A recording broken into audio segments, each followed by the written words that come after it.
This year, 2009, is 30 years since an album of mine called Pleasure Principle came out in '79, obviously. In '79 it was #1, did really well and so on. And because it's the 30th anniversary of it, the record company that still own it, not that I'm connected to them anymore, they're re-releasing a special version with extra tracks that they found and demos I think that they found. And that's really, really cool. And I decided, initially I was going to do one gig in Manchester, I think, just to celebrate the anniversary. And then it just sort of grew from that. I think there was going to be 4, and now I think it's 15 or something like that. So it's got bigger and bigger. And then luckily managed to get a really good copy of the original DVD that we made, video that we made of it back in '79, '80.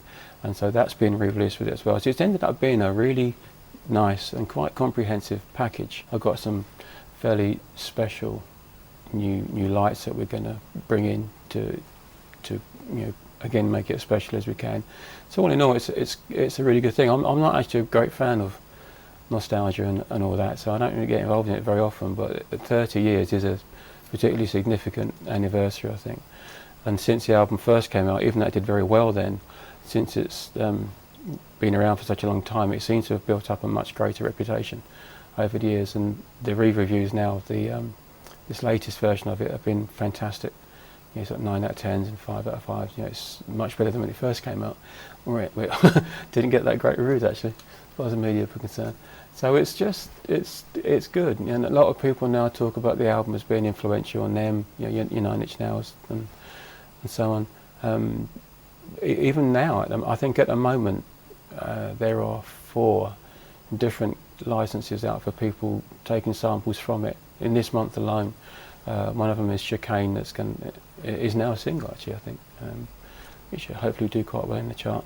So all in all, for me it's been a massively important album, and 30 years later it still seems to have as much life in it as it did when it first came out. So the idea of touring it again, perhaps to many people that weren't even alive when it first came out, is quite a cool thing to do. So I'm looking forward to it.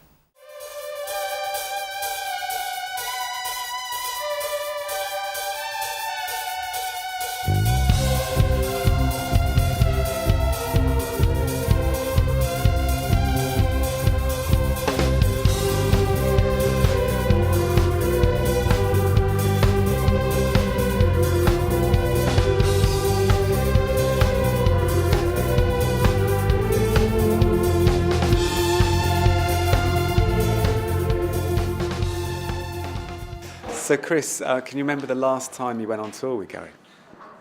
It has to have been now at least 20 years. I think the last tour I did was in '89. I was officially with Gary just till 1990, but I do believe that the last tour was '89, so that was the last time I was on stage with him, and this is quite something. Did you keep in touch with him during the intervening years? Yes, occasionally. When I left, I got into production music and did a lot of writing for orchestras and TV and film work and stuff like that. And also disappeared to France, where I've relocated for the last few years. And it was only, I guess, in the last 6 or 7 years that we got into regular contact. And certainly over the last couple of years, I've been visiting him on a regular basis. Also because when I do come over to the UK, a lot of my work is based around Brighton and London, and as Gary is now living not far from Brighton, it's become more convenient for me to visit him. So is it true that you didn't actually have a violin when Gary called you about the first show? Yeah, that was amazing. I had this phone call out of the blue and saying, would you like to come and guest on this tour? And I thought, yeah, it's great to come and maybe do a bit of keyboards and stuff like that. And then I found out through an email that he wanted me to play violin. I was thinking, oh no, my violin's in bits. I hadn't actually played it for 2 years. My beautiful old violin was literally had strings hanging off it, the bridge had collapsed and everything else. So I thought, well, now's the time to invest in something, which is more reliable than the good old acoustic violins with a Barkersberry pickup, plug it in, and every time he knocked it, it fed back and blew up and God knows what else. So I invested in this beautiful black electric violin, which I thought was quite appropriate for the tour. and well, at least just for the one song on the tour. And it sounds absolutely great, absolutely amazing. In fact, that's an interesting thing for me. Just taking that point further is the fact that because I haven't played live for so long, and seeing how technology has moved on is quite phenomenal. And in our day, of course, we were talking about problems with violins, synthesizers. I was surrounded by 21 synthesizers at one concert with Gary earlier on in his, in his career, in the early sort of 80s. And he used to break down or go out of tune regularly. And of course now everything's so much more reliable. And as I said, technologies come on in leaps and bounds since my tenure with NUMAN back in my day. So what was it like to come out on stage at Brighton and play Complex?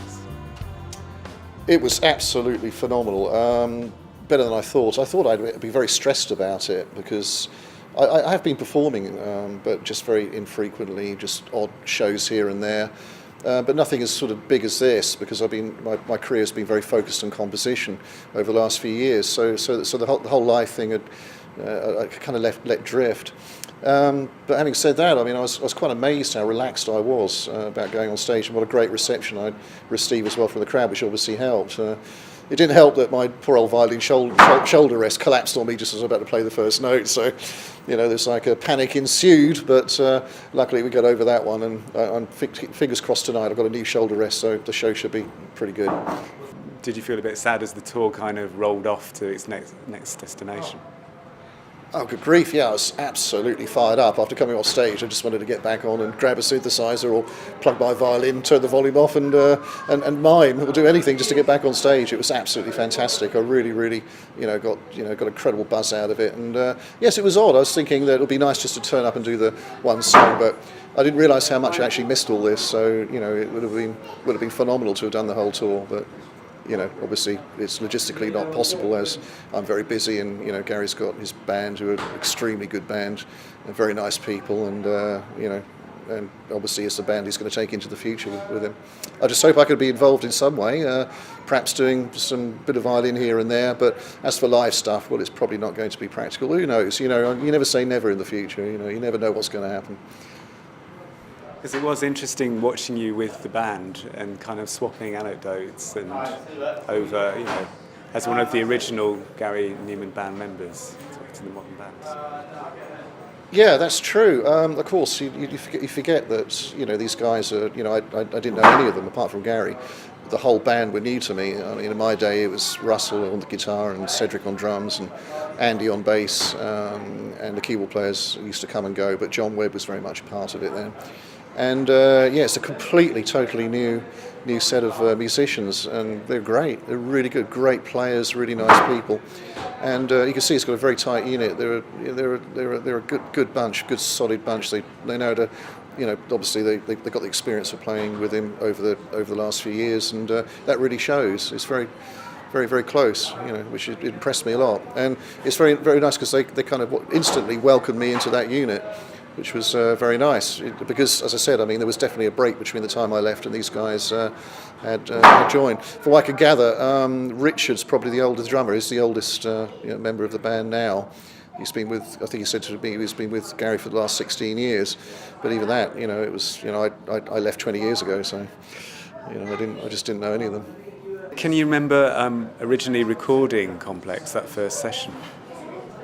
Yes, I do remember it. I remember recording it at Marcus Studios, and we had like nighttime sessions, and it was one of those tracks that was sort of laid down at God knows what time of the morning, probably, or maybe not. I can't remember exactly. But interesting thing is, I didn't remember the parts. So when I received the MP3 to practice it, I was just going, my God, I don't remember any of this. What's going on? So it took me a couple of days to find my feet and work out the notes, but luckily it all worked out fine.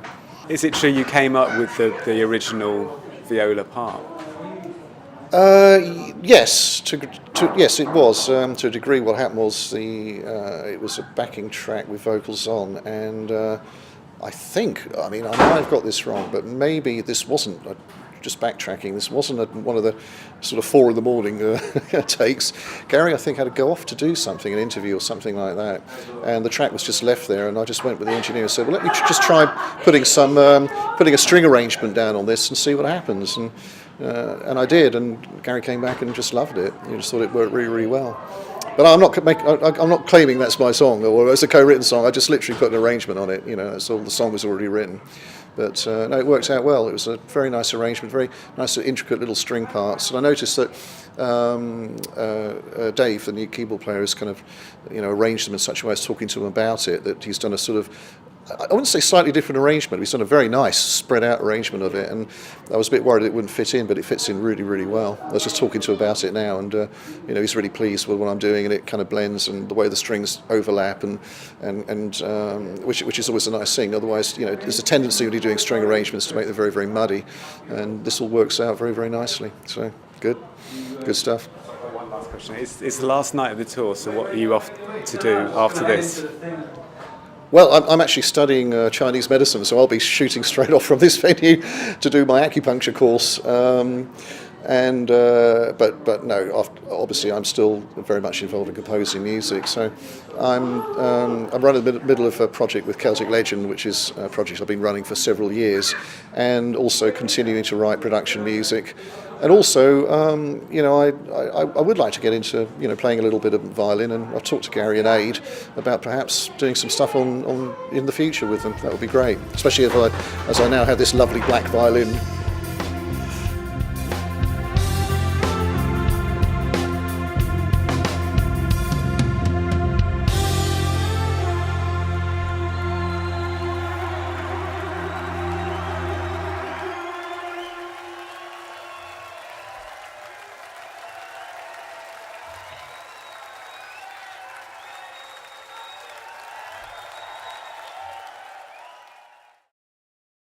Gary and Aid, can you tell us, how did you discover the LC screens that you used on the Touring Principle tour? The LC screens actually came through a conversation with the man that was doing some lighting for us. But we'd done a show at Shepherd's Bush, and the lighting had been dreadful, actually. And all the stuff that I'd expected to turn up hadn't turned up, and it was rubbish, and I was really grumpy.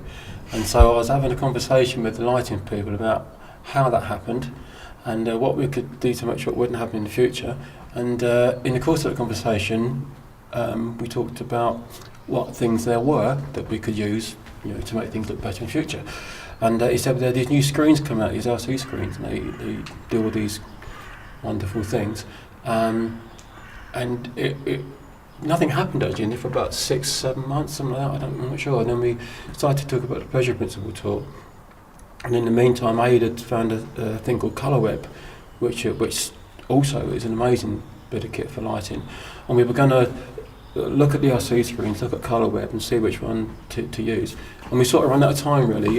Aid looked at the LC screens, and they were fantastic. We went with the LC screens for that particular tour. But the Colour Web thing is still an option, and I think there are probably other technologies as well that do the similar sort of thing. But it was just this desire to move it up a bit from where we've been for some time.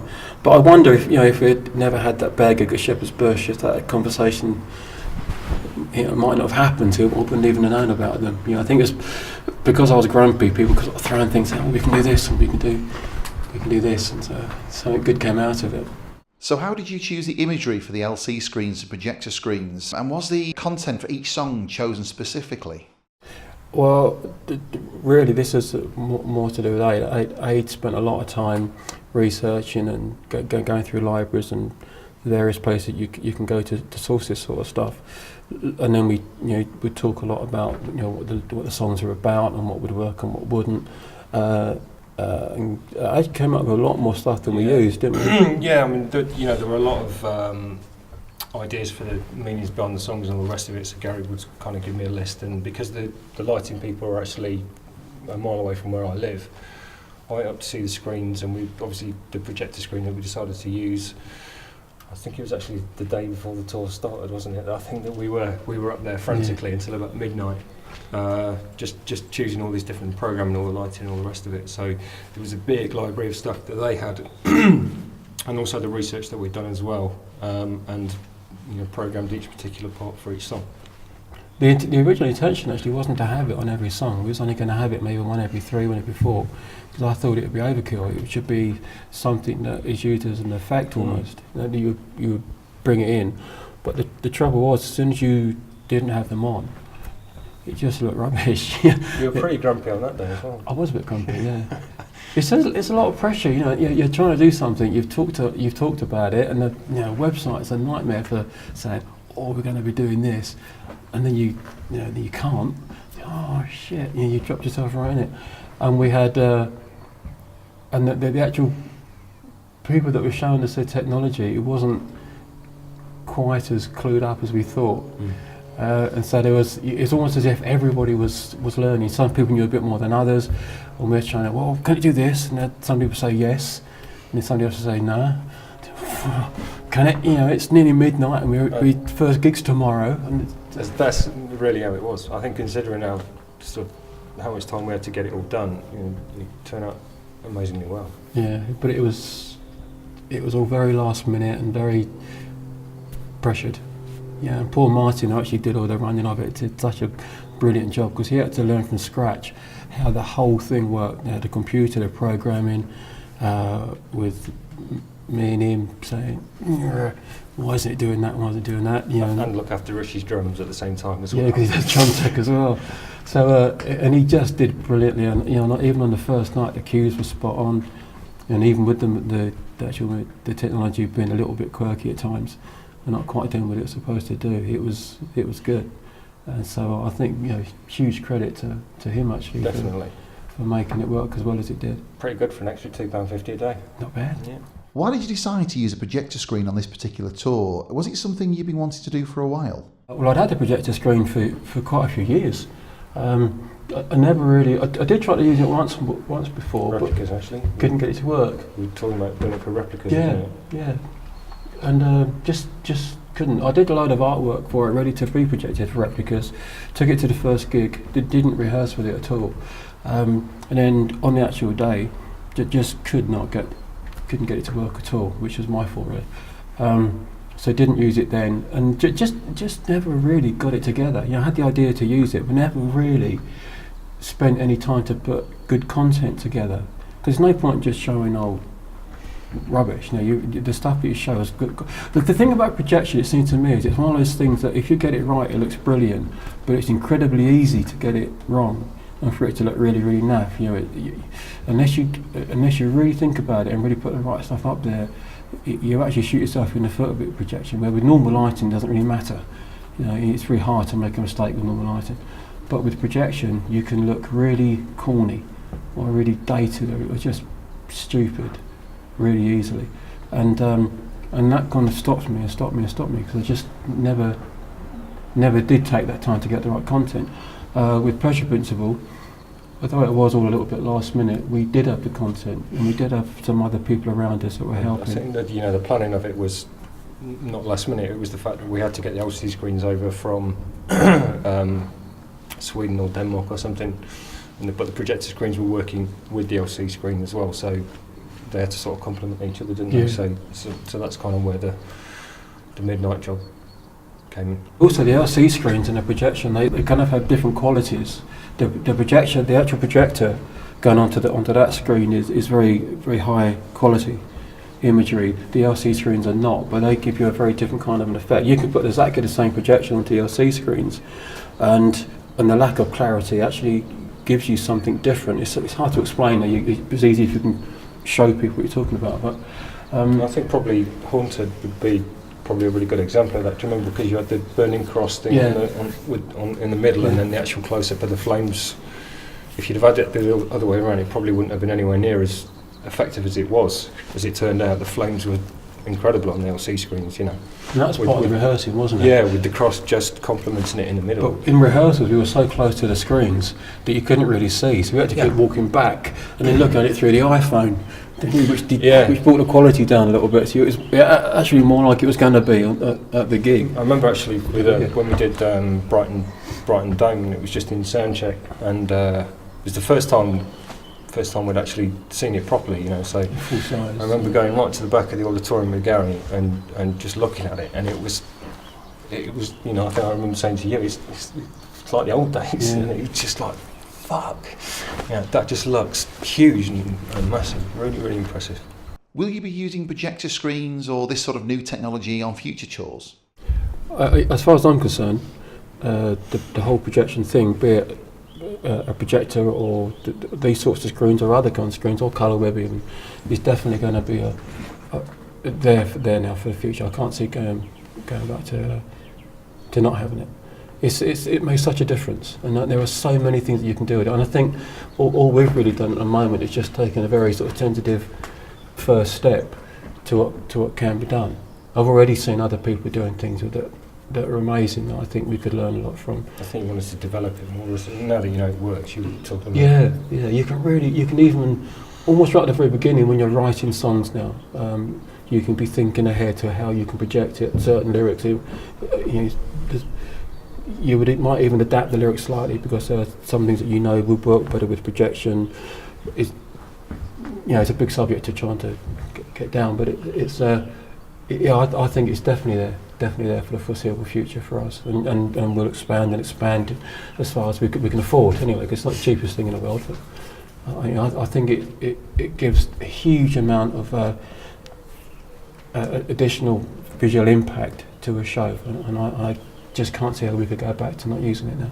How easy was it to recreate the original touring principle style lighting effects on the LC screens? Recreating the old stuff was actually quite simple, wasn't it? Yeah. They have a library of shapes and imagery and all sorts of different things, stills, video, whatever it might be. And so if you get one line, suddenly it sort of comes into your head, well, hang on, that could chase, the lights could chase each other, horizontal lines, vertical lines, triangles, whatever. So they can be used, so it was dead simple, wasn't it? Yeah, even like the face emblem that we have, you put that up and you put a triangle, which is a pleasure principle symbol, and you just put the white bar across and you tell it to side up and down, and it recreated what the old towers were doing on the very first tour. That was the easy part. Yeah, that came together really quickly. Yeah. You're getting the other visuals, the crosses and all that weird stuff. Mm-hmm. That was a lot more difficult. Were you pleased with the overall impact the light show had on the tour? Yeah, I thought it was brilliant actually. Like I said, it had a feel of going back to the big shows that we did a long time ago. And again, for us, in more recent, of the last sort of 10 or 15 years, I think it was by far the best thing that we've done no question about it in my mind. I thought it was great. A real step forward to what we've done before, which is why we're so keen to stay with it and keep progressing and making it better. I think this one, I thought it worked really, really well. I do think that if we'd have had more time, we could have done a much better job than we did. And I think in the future, now that we know what the strengths and weaknesses are of this, we'll be able to be even more efficient with getting the right visuals for it, and because we know what works and what doesn't now. And I just think it's just going to get better and better. Why did you decide to play the album completely live, and was the decision not to use a guitarist a conscious attempt to recreate the album as faithfully as possible? Well, when I'd done replicas and Telecom before we did Pleasure Principle, I'd done them in the way that I normally do when I do old songs, and that's to sort of revamp them and make them sound as if they could have been written yesterday, or produced as if they could have been produced yesterday. And with Pleasure Principle, I just thought it was more appropriate to do the album sounding as it was, which is kind of completely against the way I've thought about things before. But for some reason, it was quite a late decision as well, actually. Because it was the first day of rehearsals. Yeah, quite a late decision, as I say. Up until then, I've been talking about I'm going to do what I normally do. I'm going to make them big and massive sounding, and try to rework every single one of these songs as if it could have been written yesterday. And then we get to rehearsals, and I just thought, I don't think that's right. So we approached it that we do them as they raw. We do them live, exactly the same keyboard sort of sounds and setup as we had before, and just see how it sounds. And if it sounds all thin and horrible and rubbish, then we'll rework everything and make it bigger, which would have been a bit daunting at that point because it's quite late in the day. But luckily, and massively surprised I was, it actually sounded really good. And it's probably because I don't listen to my own stuff really, and I generally sort of quite dismissive of my own stuff. But I was really pleased with how it sounded for what I'd always thought of Pleasure Principle as being quite a small, sort of thin sounding record, and live at least it sounded much better than that. So I was happy, and I was doing a lot more playing as well, and that was. I think it was a real surprise in rehearsals. You know, Gary, came in and we were all farting around getting the right sounds and all the rest of it, and ran through one of the songs, and all of us were like, really, crikey, Christ, that really sounds brilliant, didn't it? It's certainly really cool. The electronic element of it was really strong and powerful, and I've been so used to having lots of guitars and big noise and massive production things going on that I'd forgotten really that just a big Moog sound and some drums and a groove can actually sound just as powerful. And so I was I'm thinking on. I was genuinely surprised, and so from day one that became the approach to it. We'd do it as it was, and I think that's a really good move. Actually, I think the fans really appreciated it, hearing it as it was supposed to be, and in a strange way it made the transition. Once the Pleasure Invincible stuff was done, and we moved into the more modern stuff. Even though the Pleasure Invincible stuff was certainly good and powerful, and I wasn't ashamed of it at all, which I thought I would be. It was a benchmark, if you like, for just how powerful the new stuff is. So that transition from the PP stuff into the new stuff was all the more dramatic and impressive, I think. And again, without realising it, you just everything went up a gear. When we started with The Fall, actually, was the first song after the Pleasure Invincible stuff, and it just went whop, up another level, without ever realising that there was another level to go to from where we were before. So it was great. So visually it was all working, musically it was all working, and I loved it. I mean, I don't really, generally speaking, like these retro things too much that I do, because it kind of goes against the grain somewhat. But I have to say that I really did. I loved that Pleasure Invincible thing. It was a perfect balance for me of sort of celebrating what you've done and being proud of it, but finishing with what you're actually about now, which is how it should be.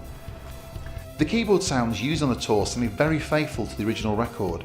How are these sounds recreated? Well, that's more one for aid.